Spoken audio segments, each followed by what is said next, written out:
Ladies and gentlemen, do come in, take a chair. I don't know what happened, but last year we had a thing here and that allowed us to be like more formal and to put our paperwork on it. We are going to use the invisible one then. Do come in. It's the almost finished, and then there is an opportunity to have some drinks next door. But we have an annual tradition, and that is to give the concluding remarks slot to one of the partners in this conference that is really, really very present with all its personnel, with all its brains, with all its good advice. This has been from the start the case. The EDPS is a wonderful institution to work with, and I'm very proud to be able to give every year the microphone to the European Data Protection Supervisor, and I believe that Giovanni Buttarelli really incarnates this position, and I'm very happy to handle the microphone to him. Thank you, Paul, and thank you, everybody. Conflicting views on the transatlantic dialogue, wrestling exercises, so the atmosphere is more or less the one of Star Wars, which is perhaps familiar to some of you. There has been an awakening. Have you felt it?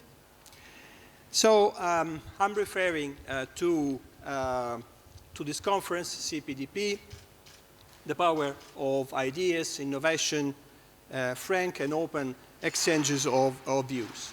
So the force is truly strong in this family. We have just celebrated in the last panel the commitment and force of Caspar Boden, and I think that his force is also in many of the 1,000 people which pass through this building. CPDP is now 9 years old, and therefore it is approaching its adolescence. Puberty approaches. Who remember what happens to you during puberty? Don't answer immediately. But in principle, your body grows, your weight increases, you accumulate more fat and muscle. And you may discover powers and functions which you never thought you had. And President Schulz reminded us yesterday the internet has long ago lost its innocence. And also CPDP has lost its innocence.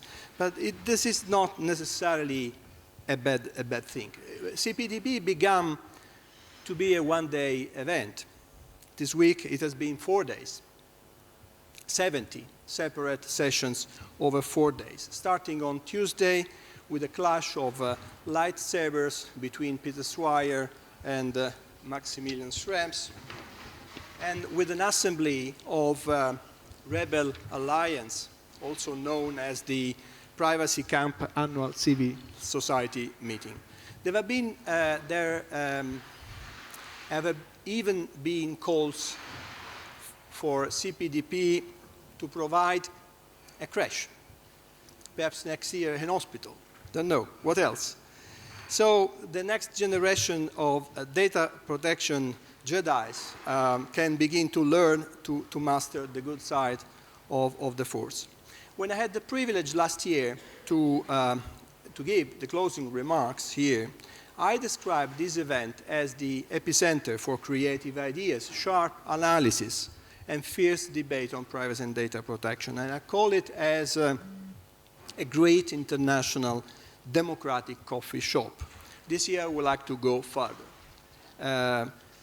CPDP shows to be a vast parliament of different voices, some strong, some others may be considered a little bit weak, but all of them are valuable.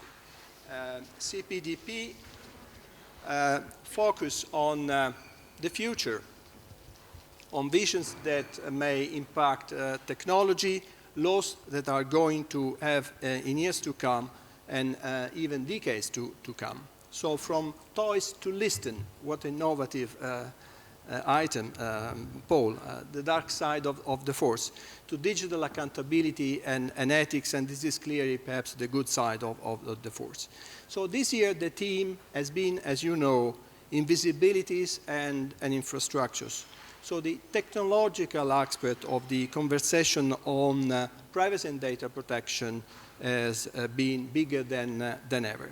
Data protection, I think this is a conclusion we may all agree on, is going digital. And I was so pleased to see so many participants ready to develop an ambitious plan as the IPEN initiative we support at the EDPS. Throughout the conference, the center of gravity is the individual human being.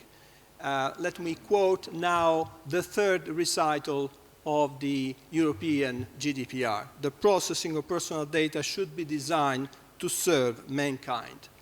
We insisted a lot on its retention in the text. Also via the smart app, you had the chance to download free of charge and without being spied by the DPS.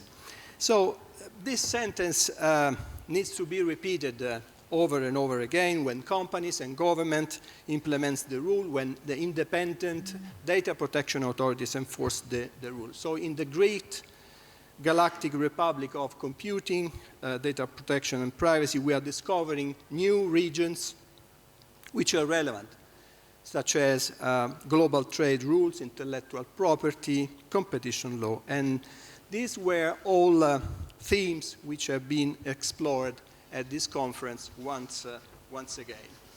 And CPDP is also popular on Twitter. And the CPDP Twitter field is always interesting, though may not always be encouraging.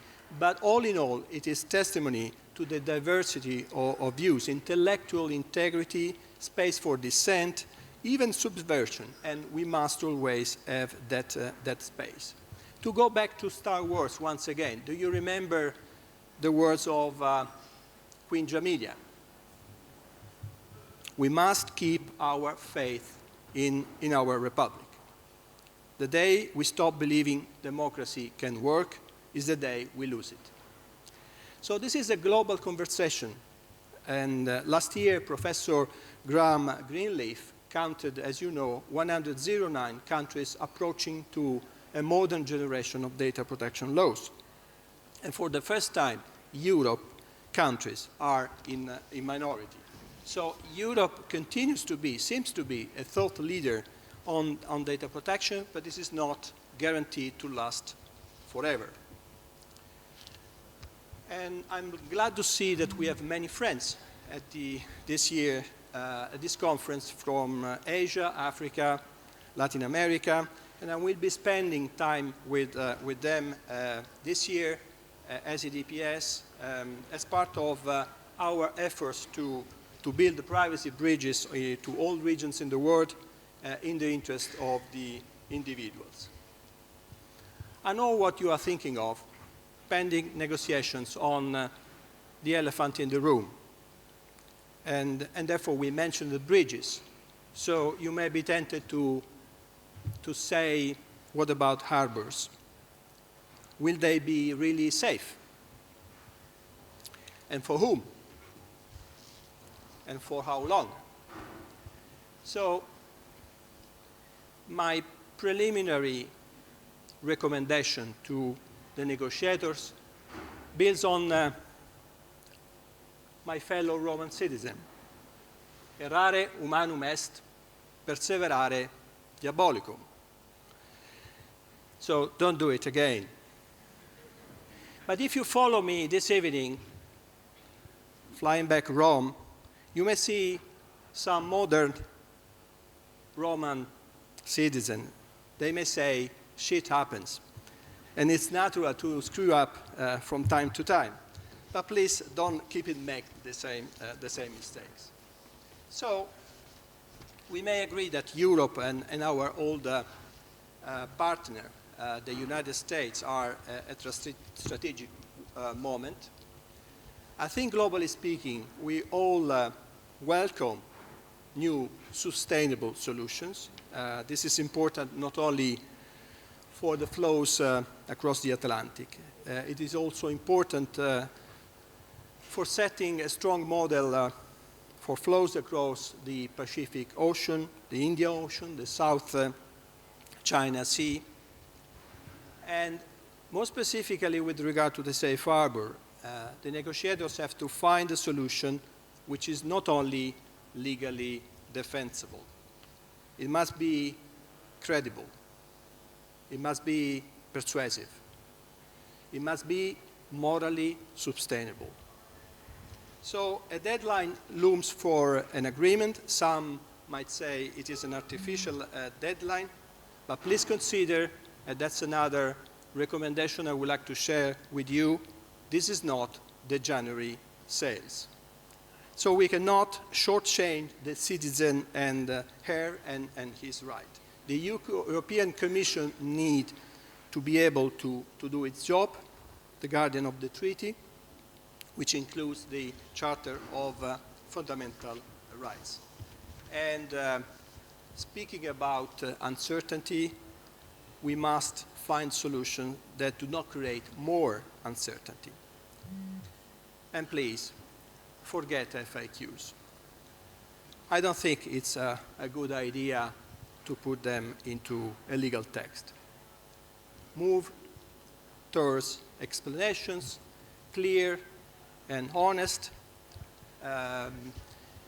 They must be available on the website, but focus on what is essential, clear and transparent into a legal text.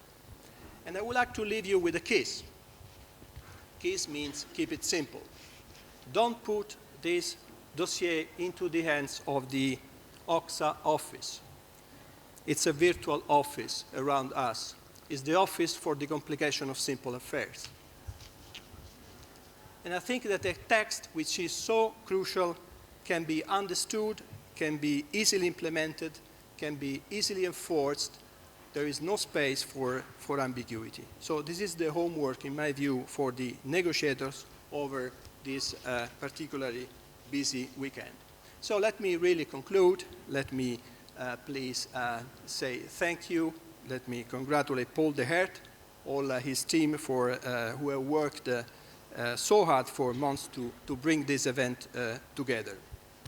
And thank you to all of you who actively contributed to the event, including people from EDPS. We have provided some input more than ever. I hope you are satisfied about this support. I started with a reference to Star Wars, and therefore I think it's time now to return to our distant corners of the data protection galaxy. We know that independent European Union data protection authorities are ready to enforce rules where necessary with rigor, and I think they have to be considered as referee of data protection processes. So, dear colleagues, ladies and gentlemen, I wish you a safe journey home. Maybe the force with you. Go in peace to love and serve the Lord. Thank you for your attention.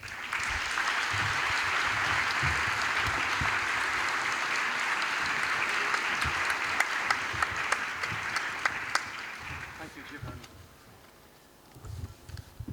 Ladies and gentlemen, this is the only moment of the week that I don't try to make jokes, because this is no joke. This is a lot of work.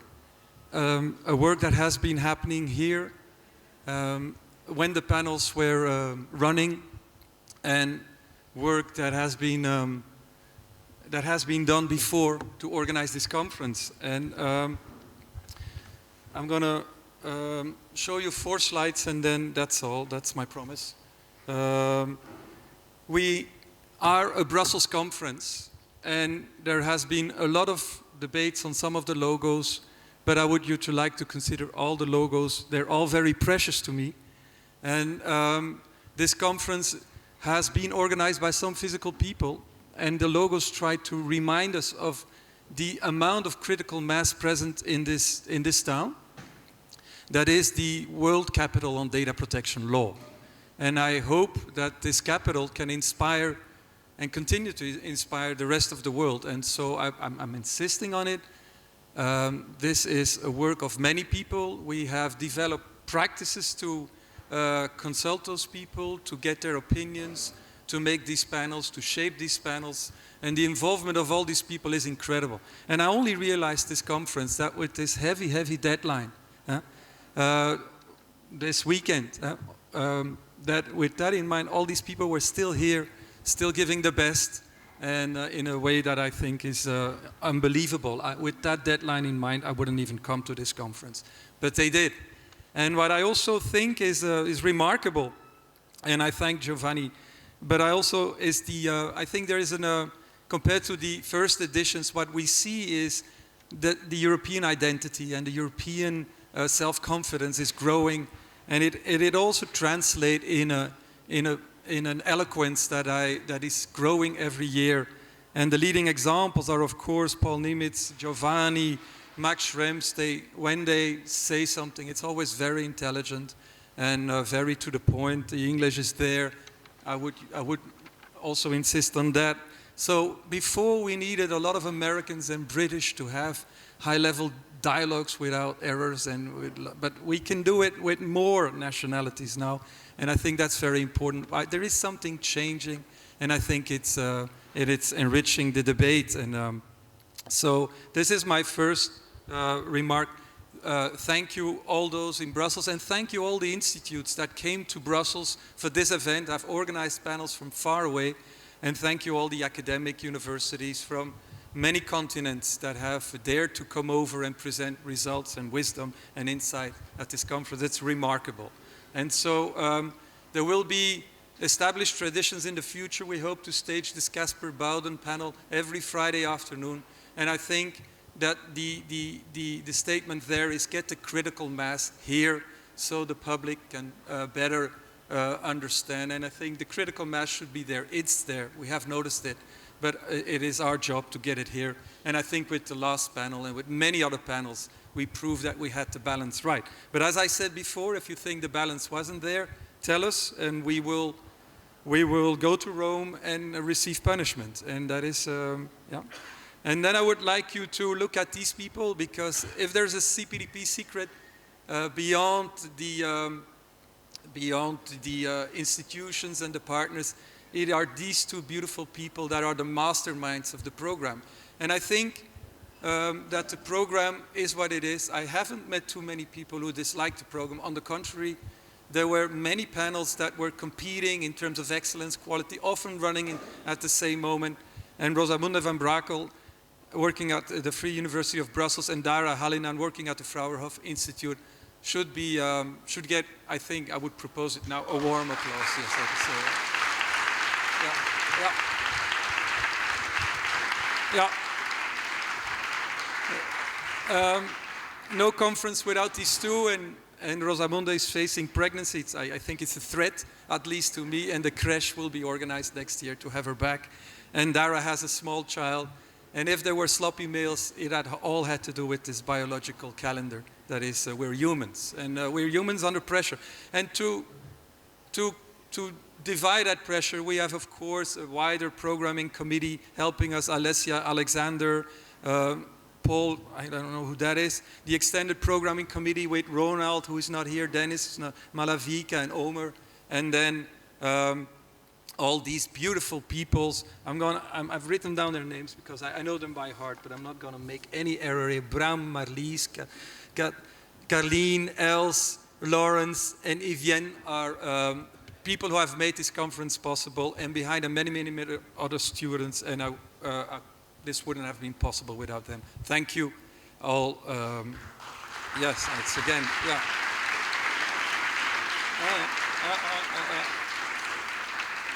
And then this is an interesting slide. There are a bunch of professors active as a backbone of this conference, which is not an academic conference. We are an academic platform, but a platform envisage to invite all those that have a voice in the privacy landscape. We don't do keynotes, and professors definitely don't get a keynote because that would give the wrong image. So I hear this a lot. There's a backbone, but it's not an academic conference. Let's train on that one.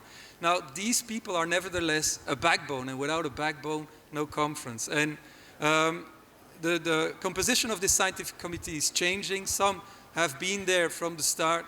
You can read the names on the website, in the program brochure. But I mentioned the scientific committee for once, because there has been a lot of hard work. And also today, we meet face to face. The organizing committee gets a lot of criticism when it goes bad and gets constructive help when we need it. We are finalizing a note on funding and integrity, and that is the only thing I want to say about the Twitter reign. And that note will be on the internet. It has almost been approved by the scientific committee, but they wouldn't be professors if they hadn't some comments and observations. So I have to redo the exam and come back with a better note, so I have a deadline too, Giovanni.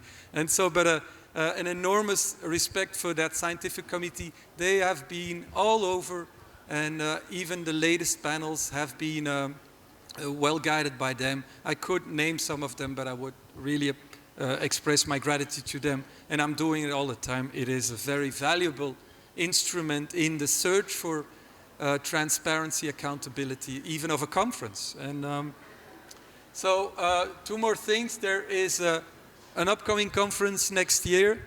There is a deadline for panels, for papers.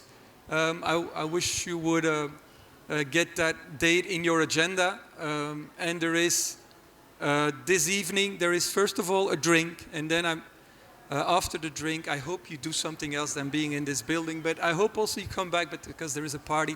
And it's not the party for 17 years old, because they're not here, but it's a party for older people like me. And but I hope that doesn't, that may not be a problem. But so tonight we can continue, we can discuss about the Twitter gossip and so on. We can just relax and enjoy the experiences. I had 60, 70 good panels, so many good speakers. I am very, very full, and I would like to thank you all for being there still at this moment, and thank you.